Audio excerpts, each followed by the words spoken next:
Ассалаумалейкум. Chevrolet Cobalt Nexia жүргізушілер. Мен сіздерге бір тағы да қосымша автокөліктердің минусы дейміз бе, қалай деп айтсақ болады, сонымен бөліскім келіп тұр. Бұл автокөліктерде мысалы қатты суықтарда немесе аязды уақыттарда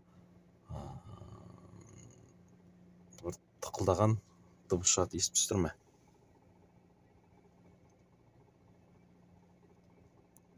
Қазір мен сцеплениені басам, жоғалады, қараңыздар. Қайта жіберем, қойып кетті. Қызғаннан кейін кейбіреулер шошып жатады. Бұл корзинаның пружина орнатпалары бар. Солар кішкене бос болады бұнда. Аса қатты шошымаңыздар. Кейбір ұқпауы мүмкін, неге тықылдап дыбыс береді деп. Ол енді заводтан шыққанда да көліктер осылай шығып жатыр. Оған қатты мән бермеңіздер.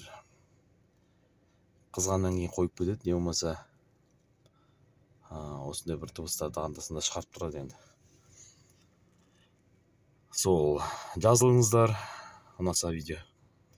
Осындай кішігірім қорқынышты емес видеомен тағы да бөлісетін боламын.